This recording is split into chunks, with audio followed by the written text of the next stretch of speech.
আমি গতকালকে দেখলাম মুজিব বর্ষ উদযাপনের জন্য 6 বছরে 1261 কোটি টাকা ব্যয় করা হয়েছিল।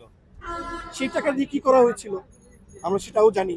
এবং সেই সেই আমরা জানি বঙ্গবন্ধু যেটা শেখ মুজিবুর রহমান, হ্যাঁ, ওনাকে নিয়ে, শেখ মুজিবুর রহমান সাহেবকে নিয়ে মুভিও করা হয়েছে, যেখানে মুস্তফা সরোয়ার ফারুকী মিসেস সেখানে অভিনয় করেছে। এবং আমরা মুস্তফা সরোয়ার ফারুকীকে দেখেছি বিভিন্ন সময় আওয়ামী লীগের তোষামত করার জন্য। কিন্তু আমার কাছে খুবই অবাক লাগছে, তাহলে ছাত্ররা যে রক্ত দিল তাদের উদ্দেশ্যটা কি ছিল?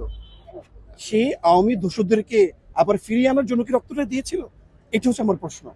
তাহলে আমাদের মধ্যে কি আবার সেই বৈষম্য সৃষ্টি হলো?